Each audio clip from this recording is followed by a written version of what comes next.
दोस्तों एक टाइम था जब रेनो इंडिया अपने गाड़ियों को लेकर इंडियन मार्केट में ज़्यादा सीरियस नहीं था, लेकिन अभी जो है इनके तरफ से हमें न्यू गाड़ियाँ भी देखने को मिल रही है, साथ ही न्यू अपडेट्स भी हमें देखने को मिल रही है उन्हीं गाड़ियों के अंदर। अभी रिसेंटली जो है इनका जो ट्राइबर लॉन्च हुआ था इंडियन मार्केट में, उसमें और ज़्यादा अपडेट्स हमें देखने को मिल रही है, यानी और भी ज़्यादा फीचर्स हमें देखने को मिल रही है। साथ ही रीअरेंज कर दिया है इनके वेरिएंट्स के अंदर। कुछ फीचर्स जो इनके लोअर वेरिएंट्स में देखने को नहीं मिलते थे, वो फीचर्स हमें इनके टॉप एंड या फिर मिड वेरिएंट में देखने को मिलते थे।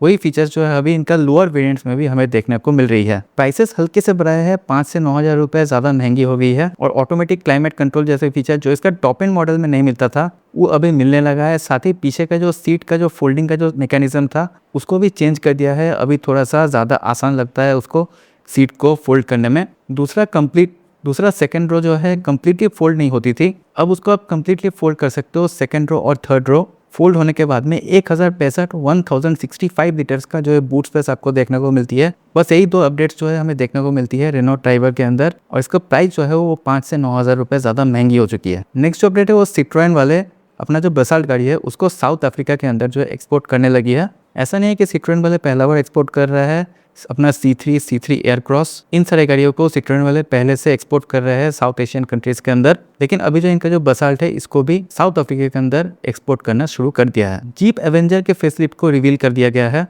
और ये जो फेसलिफ्ट है ये इंडियन मार्केट में रिवील नहीं किया गया है, ग्लोबल मार्केट की बात है। लेकिन 2030 के पहले जीप इंडिया कुछ नए गाड़ियों को इंडियन मार्केट में लाने वाले हैं, और उसमें एवेंजर गाड़ी भी हमें देखने को मिल सकती है। मेरे ख्याल से जो जीप का छोटी गाड़ी का सेगमेंट है उसमें ये गाड़ी जो है फिट रहने वाली है, तो 2030 से पहले इसका इंडिया में आने के चांसेस है। पोर्शे मकान, आपने इस गाड़ी का नाम बहुत पहले सुना होगा। मेरे ख्याल से पोर्शा का सबसे पॉपुलर मॉडल मकान ही है, और इसका जो आइस वर्जन है जो पेट्रोल वाला, वो इस साल के मिड से बनना बंद हो जाएगा। ऐसा नहीं है कि आगे नहीं मिलेगा, उसका इलेक्ट्रिक वर्जन पहले से ही अवेलेबल है, वो आप ले सकते हैं। और 2028 में इसका नेक्स्ट जनरेशन यानी इसका जो सक्सेसर है वो लॉन्च होगी, और इस 1.5 साल की गैप में 2026 में उसका बंद होना और 2028 में उसका सक्सेसर का लॉन्च होना, ये जो बीच में जो टाइम है, जो भी यूनिट्स बच जाएगी करंट जनरेशन की वो आप ले सकते हो। और अगर वो सारी यूनिट्स बिक जाती है तो एक गैप आएगा जब ये गाड़ी आपको अवेलेबल नहीं होगी। हरियाणा गवर्नमेंट ने एक बहुत ही बढ़िया कदम उठाया है। अभी हाल ही में मैंने एक न्यूज़ सुना था कि हरियाणा में जितने भी पार्किंग लॉट्स में ईवी चार्जर्स लगी थी उसको हटा दिया गया था, और हरियाणा गवर्नमेंट ये कह रही थी कि जो भी ईवी चार्जर्स है उसको हटा दो, ईवी गाड़ी मत खरीदो, क्योंकि ईवी गाड़ी को चार्ज करने में बहुत ज़्यादा पैसे लग रहे थे। और अभी हरियाणा गवर्नमेंट से ही ये न्यूज़ निकल के आ रही है कि जितने भी नई या फिर रेनोवेट होने वाली बिल्डिंग्स है, चाहे वो प्राइवेट बिल्डिंग्स हो चाहे वो कमर्शियल बिल्डिंग हो, वहाँ पे ईवी चार्जर्स पार्किंग लॉट्स में लगाना कंपलसरी है। और कमर्शियल पार्किंग में हर 3 पार्किंग स्पेसेस में एक ईवी चार्जर लगाना ज़रूरी है। तो जितने भी नए बिल्डिंग्स बनेगी वहाँ पर हमें ये चार्जर्स देखने को मिलेगा, और जितने भी पुराने बिल्डिंग्स बने हुए हैं वहाँ के लिए अभी तक कोई भी रूल्स रेगुलेशंस नहीं आया है, वहाँ पे भी ईवी चार्जर्स लगना चाहिए। और ईवी चार्जर्स लगाने का एक प्रॉब्लम ये भी है कि अगर कोई भी ईवी गाड़ी में आग लग जाती है पार्किंग लॉट के अंदर, तो वहाँ से जो है पूरा बिल्डिंग के अंदर आग लग सकता है। लेकिन जो न्यू बिल्डिंग्स में जो ईवी चार्जर्स लगाए जाएंगे, जो पार्किंग लॉट्स बनाया जाएगा, वो इसी तरीके से बनाया जाएगा कि उसमें ये सा एक खतरा ना हो। Nissan Terrano plug in hybrid ये पिछले हफ्ते रिवील की गई थी, और इसके ऊपर बेस्ड एक फुल साइज एसयूवी इंडिया आ सकती है 2028 से पहले। तो प्लग इन हाइब्रिड होने वाली है, और अगर इंडिया में आती है तो ये फॉर्च्यूनर जो टोयोटा फॉर्च्यूनर है उसको टक्कर देने वाली है। अब नेक्स्ट अपडेट ये है कि जो फास्टैग वगैरह है वो अभी हटने वाली है। वहाँ पे बैरियर वगैरह अभी जैसे रहता है वैसा नहीं रहेगा। अपना गाड़ी आप आराम से चला कर ले जाओ, टोल जो है अपने आप कट जाएगी। और इसी तरीके का पहला सिस्टम जो है गुजरात के अंदर हमें देखने को मिल रही है। आपको कुछ भी नहीं करना है, आप सिंपली अपना गाड़ी चला के ले जाइए, और गाड़ी का जो नंबर प्लेट है वो अपने आप स्कैन हो जाएगा। जो फास्टैग का जो अकाउंट है वहाँ से आपका पैसा जो है ऑटोमेटिक कट जाएगा। और बाई चांस अगर पैसे नहीं कटते तो 72 घंटे के अंदर आपके पास एक लिंक आएगा, वहाँ से आप जो है अपना पेमेंट जो है अपने मोबाइल से कर पाएंगे। BMW ने अपना M440i कन्वर्टेबल को इंडियन मार्केट में लॉन्च कर दिया है मात्र 1 करोड़ 9 लाख रुपए में। 3 लीटर टर्बोचार्ज पेट्रोल इंजन मिलता है 374 bhp और 500 Nm टॉर्क के साथ, और 0 to 100 की स्पीड ये सिर्फ 4.9 सेकंड्स में अचीव कर लेती है।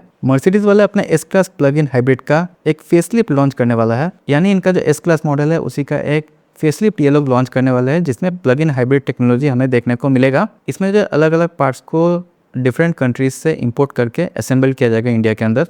इसमें 22 किलोवाट आवर की बैटरी मिलने वाली है, जो अपने दम पर 100 किलोमीटर की रेंज निकाल के देने वाली है, और उसी तरीके से ये जो प्लग इन हाइब्रिड है वो काम करने वाला है। ऑडी वालों ने Q8 e-tron और Q8 e-tron स्पोर्ट्स को रिकॉल किया है, लगभग 207 यूनिट्स को रिकॉल किया गया है। इसके ब्रेक्स में इशू आ रहे हैं। मर्सिडीज बेंज 2 साल के अंदर 6 न्यू ईवी गाड़ी को इंडियन मार्केट में लॉन्च करने वाली है, जिसमें से एक होगी CLA इलेक्ट्रिक। CLA इलेक्ट्रिक जो है मर्सिडीज की इलेक्ट्रिक गाड़ियों की सबसे बेस मॉडल यानी सबसे एंट्री मॉडल होने वाली है। ऐसा नहीं है कि सिर्फ ईवी रहने वाली है, इनका जो पेट्रोल डीजल जो गाड़ियाँ हैं जो ऑलरेडी बिक रही है वो कंटिन्यू बिकने वाली है।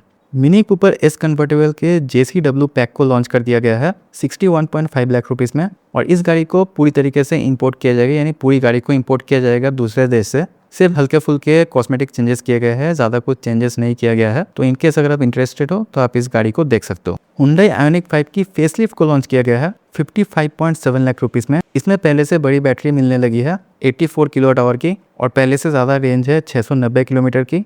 DC फास्ट चार्जर से 18 मिनट में आप 10 से 80% इस गाड़ी को चार्ज कर सकते हो, और 11 किलोवाट का जो AC चार्जर मिलता है उससे 7.5 घंटे के अंदर 10 to 80% इस गाड़ी को आप चार्ज कर पाओगे।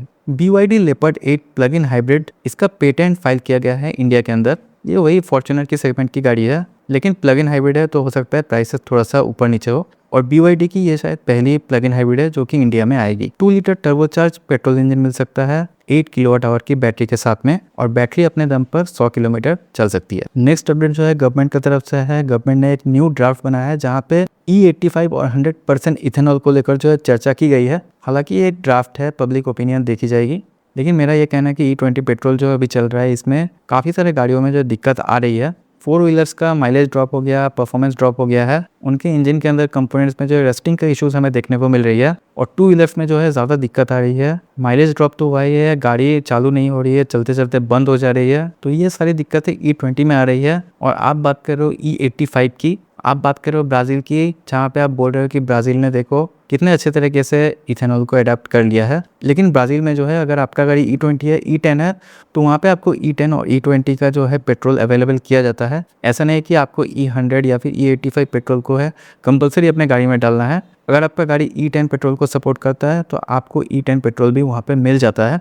लेकिन इंडिया में ऐसा हमें देखने को नहीं मिलता है, और हमारे यहाँ पे इस चीज़ को जो थोप दिया गया सारे पेट्रोल पंप पे E20 पेट्रोल ही मिलेगा, E10 या फिर E5 पेट्रोल हमें देखने को नहीं मिलेगा। चलिए नेक्स्ट अपडेट की बात करें तो XUV 7XO को टेस्ट करते हुए देखा गया है।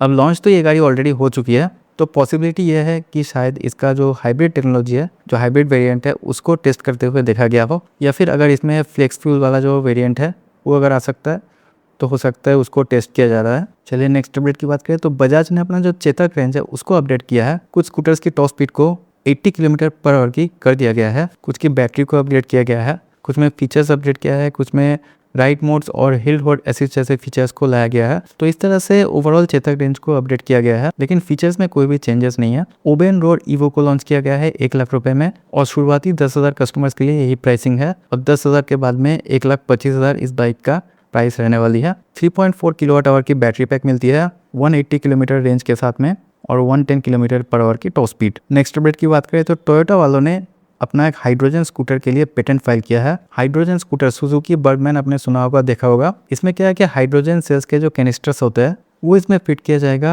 आपको रिफ्यूल नहीं करना है, पूरा का पूरा जो कैनिस्टर है उसको जो है रिप्लेस करना है। मतलब जैसे बैटरी स्वैप करते हो आप, बड़े बड़े शहरों में जो है बैटरी स्वैप का ऑप्शन रहता है इलेक्ट्रिक स्कूटर्स के अंदर। आप जाओ, जो अपना जो पुराना बैटरी है, जो डिस्चार्ज वाला बैटरी है, उसको वहाँ पे चार्जिंग पर लगा दो, और जो चार्ज बैटरी है वो आप अपने स्कूटर में लगा दो। तो उसी तरीके का सिस्टम जो है ये जो हाइड्रोजन कैनिस्टर्स है इनमें यही वाला सिस्टम जो है फॉलो किया जाएगा। तो ये था ऑटोमोटिव इंडस्ट्री के बारे में सारा कुछ अपडेट्स। आपको ये सारे अपडेट्स कैसा लगा कमेंट पे ज़रूर बताइए, और ऐसी अगर इन्फॉर्मेटिव वीडियो अगर आप और चाहते हो तो वीडियो को लाइक और चैनल को सब्सक्राइब भी कर दे।